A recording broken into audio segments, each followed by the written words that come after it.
And it does require unlearning.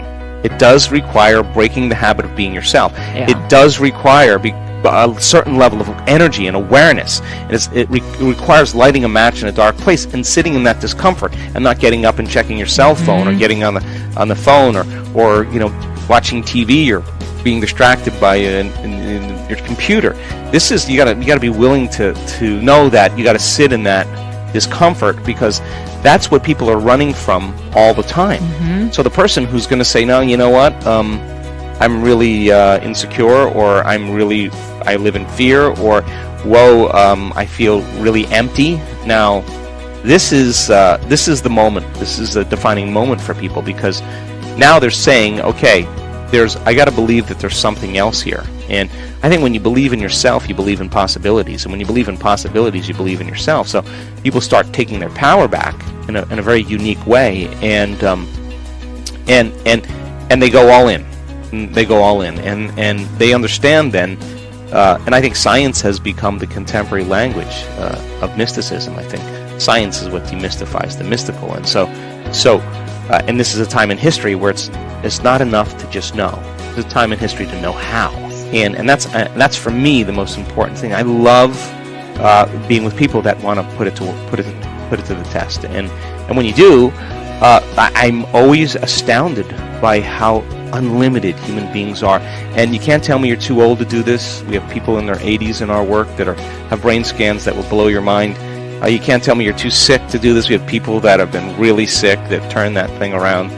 You can't tell me you had a turbulent past. There are people that have had brutal pasts that are happy, healthy, well-adjusted people. You can't tell me you're too overweight, too underweight. You can't. I've seen it in all shapes, sizes, and it's an amazing thing, because once you start reasoning it and you start thinking about it, it does make sense. And when it starts making sense to people, then they can begin to assign more meaning behind what they're doing and put more intention behind it. And one of the things that has to happen is that you can't control the outcome. In other words, it's not going to happen the way you think it should, because that's a known. And you got to be open to having it happen in a way that you can't predict, and that means you got to lay down the very thing you use your whole life to get what you want for something greater to occur, and that's something we have to work on as well. But step by step, people make these brilliant changes by changing their identity. And I now know that if you give people sound scientific information, and every time we learn something new, we make new connections in our brain. I mean, research shows that 1 hour of focused concentration on a concept or an idea doubles the number of connections in your brain, that you have physical evidence. You're installing new hardware. Now, I now know if you can build a model of understanding with people, and then the next step is to have them turn to the person next to them and explain it. If they can't explain it, then it's not wired in their brain, and they're going to doubt it's possible. Once they start developing this model, they're making their brain fire in new sequences, new patterns, and new combinations. And whenever you make your brain work differently, changing your mind, because mind is the brain in action. So then as they're able to build this model and repeat it, they're installing their neurological hardware in their brain in preparation for an experience. And the more you understand what you're doing and why, the how gets easier. So then if you can set up the conditions in the environment and give people the proper instructions, and certain percentage of those people are going to get their behaviors to match their intentions. They're going to get their actions equal to their thoughts. They're going to get their mind and body working together. And when they do, they're going to have a profound experience. Now, experience further enriches the circuitry in your brain. That's what experience does. It enhances circuitry. And the end product of an experience is an emotion. Now, all of a sudden, you start to feel unlimited. You start to feel inspired. You start to feel abundant. You start to feel empowered. Whatever the feeling is, now you're teaching your body emotionally to understand what your mind is intellectually understood. So knowledge is for the mind and experiences for the body. And in that moment, you're beginning to embody the truth of that philosophy, that theory. And you're literally signaling new genes in new ways. The body's getting new information. And that new information is what's selecting and instructing the gene. And genes make proteins, and proteins are responsible for the structure and function of your body, and the expression of proteins is the expression of life. So all of a sudden you make new hormones, new enzymes, you make new tissue. The body's, you're beginning to become the very thing that you're putting your attention on. Now, if you've done it once, you should be able to do it again.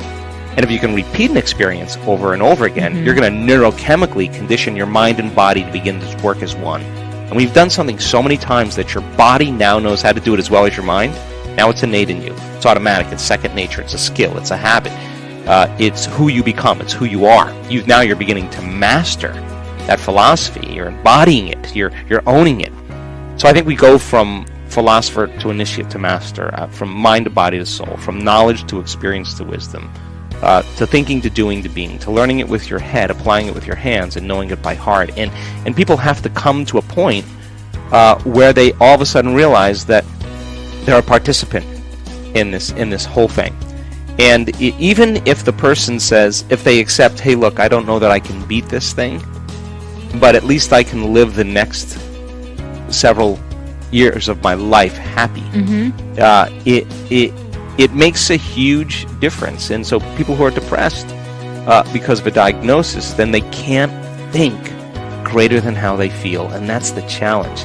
When feelings become the means of thinking, or we can't think greater than how we feel, then for the most part we're thinking in the past. And we've studied brains during the transformational process, and we see that when you start analyzing your life within some disturbing emotion, and it's typically derived by the hormones of stress, that 100% of the time the analysis is going to make your brain worse. It's going to drive it more out of balance. Teach a person how to get beyond the emotion. The memory without the emotional charge is called wisdom. And now you're no longer anchored to the past. The body's free. I think insight is important, but insight never changes behavior.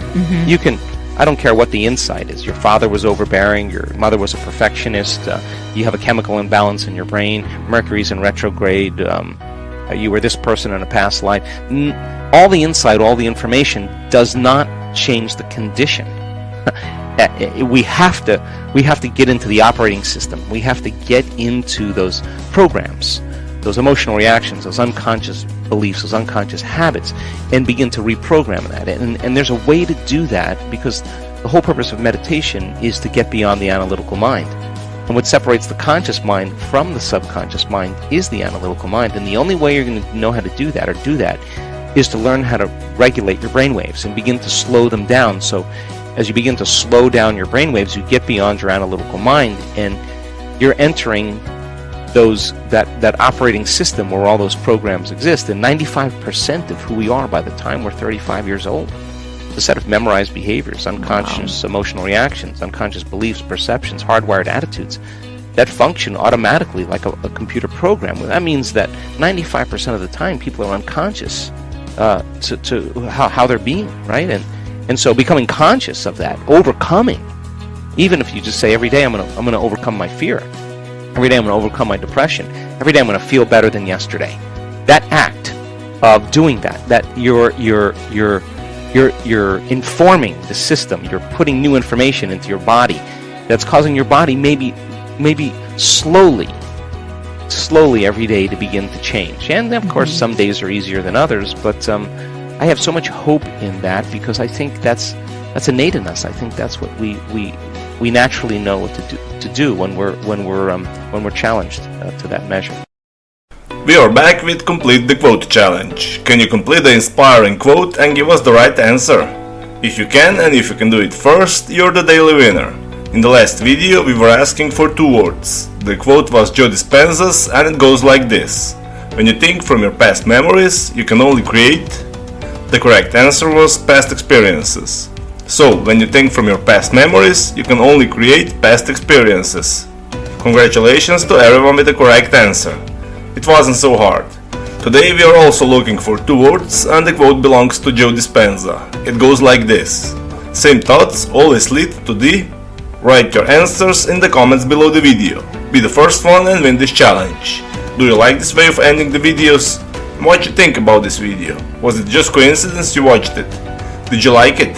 If you did, don't forget to subscribe and hit that bell button so you don't miss my new videos and new challenges. Give your thumbs up if you like what we do, and share this video with your friends. If you really like what we do here and want to support us, you can join our channel and our community for a symbolic fee and get many other additional features. You can do that by clicking the join button next to the subscribe button. or you can click on the link in the description of this video. Stay good and have a great day!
Bên kia lại khiến đôi mắt của em thêm sầu. Vì sao em đi không để lại lý trí, chẳng để lại anh khi nước mắt còn rơi. Vì sao em đã vội quên đi bao câu hứa mình còn cho nhau, quên đi bao nỗi đau mình dành. Vì sao em đã vội quên đi những lời hứa ngày nào. Vì dòng nước mắt em đã vội rơi, không thể mãi anh như đến vào điên rồi. Anh như say đôi mắt môi, anh như chỉ còn muốn em bên cạnh như ở phố xa rồi. Anh chỉ muốn em cạnh đấy thôi, không muốn em ở bên đời, chỉ muốn em anh bên người. Người đã gỡ bước đi xa trong cơn mưa chiều vội vã, người đã bước quên anh khi cơn mưa qua gần vội vã. Em đã quên rồi mà sau đây không mơ về, chẳng còn lại gì những người mà nước mắt rơi. Em khiến con tim như trôi bay trong chiều thu đầy nắng, em khiến con tim như tan vỡ trong chiều thu mát màng. Vì còn nhiều lắm những nhiều lắm những nỗi vội vàng, nhiều lắm những cơn mưa em ở ta bây giờ đơn vang. Không mà không phải đứng sang nhờ đêm mai em còn thơ đôi hồng bay anh còn. Người ta xưa ta chúng còn giữ nhau, chẳng thể giữ lấy em khi cơn mưa về đến. Và chẳng cần nhau khi anh với em cùng một đêm trôi. Em ơi ta còn gì nữa đâu bằng cơn mưa ngày hôm qua, ta còn lại gì nữa đâu khi